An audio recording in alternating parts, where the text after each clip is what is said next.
Hi everyone, my name is Vlad, and today we will learn how to find the factorial of a number. I'll show you both recursive and iterative methods. Let's start. First, we need to understand what is factorial.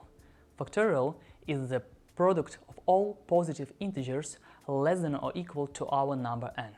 So what it actually means. Let's take a look at an example. Factorial of 3, for example, equals 3 times 2 times 1. Factorial of 4 equals 4 times 3 times 2 times 1. Factorial of 5 equals 5 times 4 times 3 times 2 times 1. You begin to notice a pattern, right? We can generalize this as the following formula.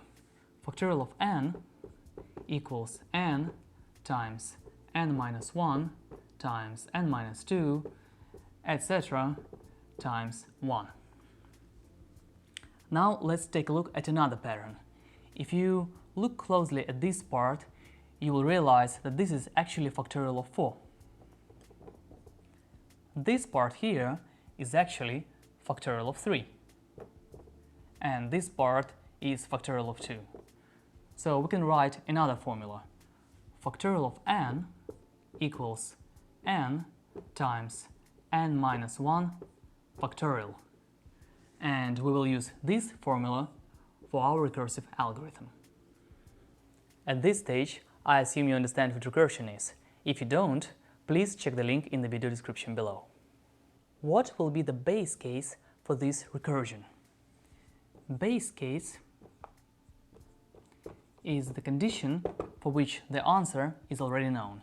We know that by convention, factorial of 0 equals 1, and factorial of 1 equals 1, and that will be our base case.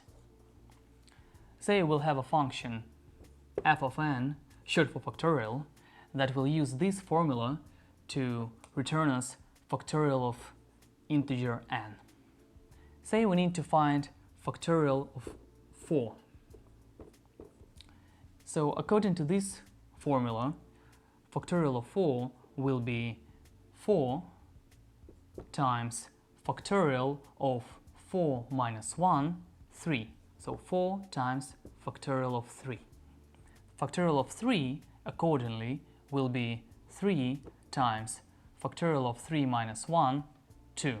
So factorial of 2. Factorial of 2 is 2 times factorial of 2 minus 1, 1.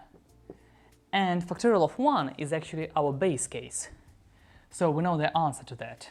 It is 1. Now, let's wrap this recursion back.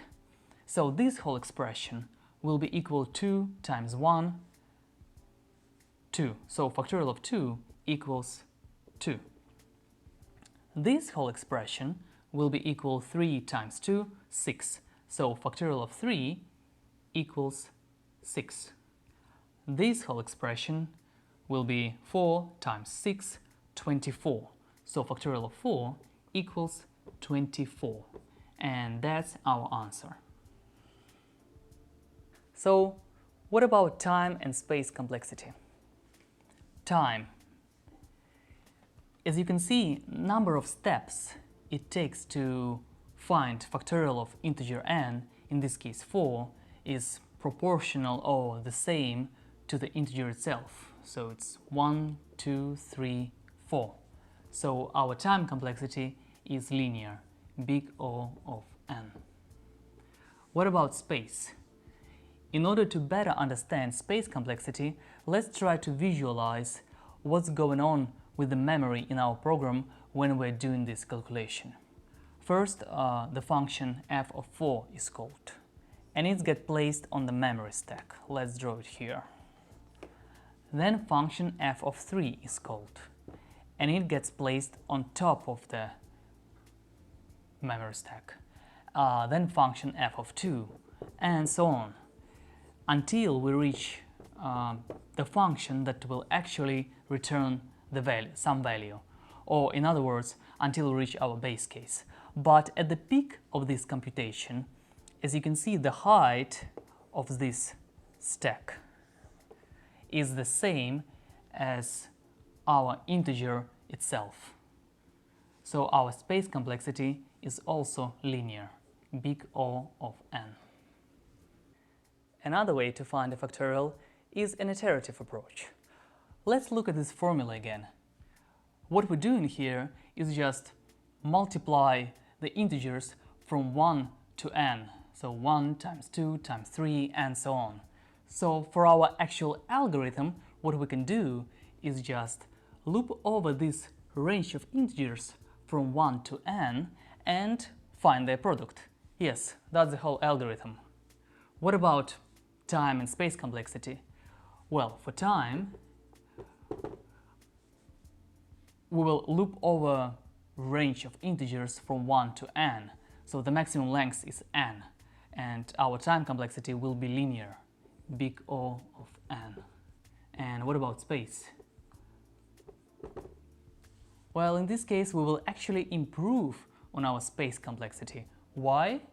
Well, we don't need to store the whole sequence of integers in memory. We just need some space to store some variables. So our space used by the program doesn't depend on n itself. In other words, it is constant. Now, let's look at some code. First, let's take a look at our recursive function. I will define a function, factorial recursive, that will take one argument, our integer n. We'll have our base case here. If n less than or equal to 1, we know the answer. Our factorial will be 1, and our general case will be n times our function from n minus 1. And that's that. Now let's write our iterative function. I'm going to call it factorial iterative. It will take our integer n. We need a variable. We'll save our result, and now all we need to do is multiply all integers in the range from 1 till n. And actually, we don't need to multiply it by 1. It's not going to change anything, so we can just start from 2 and up to n plus 1. So we can actually include n. And what we'll do over here is just multiply it by our variable. And let's return this result. Here I've created some simple tests to compare the results of two functions.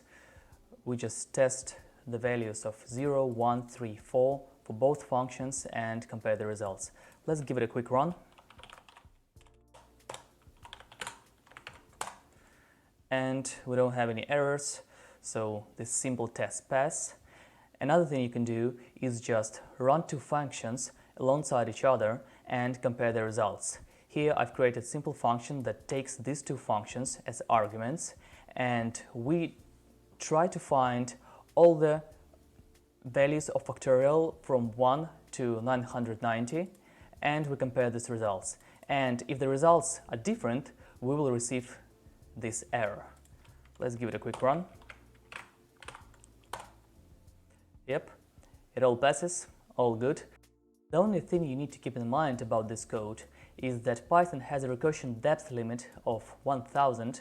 So if you actually try to use our recursive function to find a factorial of, say, 1010, you will hit that limit and Python gives you a recursion error, maximum recursion depth exceeded in comparison.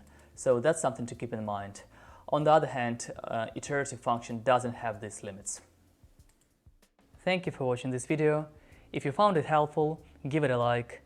If you have any questions or suggestions, please leave it in the comment section down below. Thank you, and I'll see you in the next one.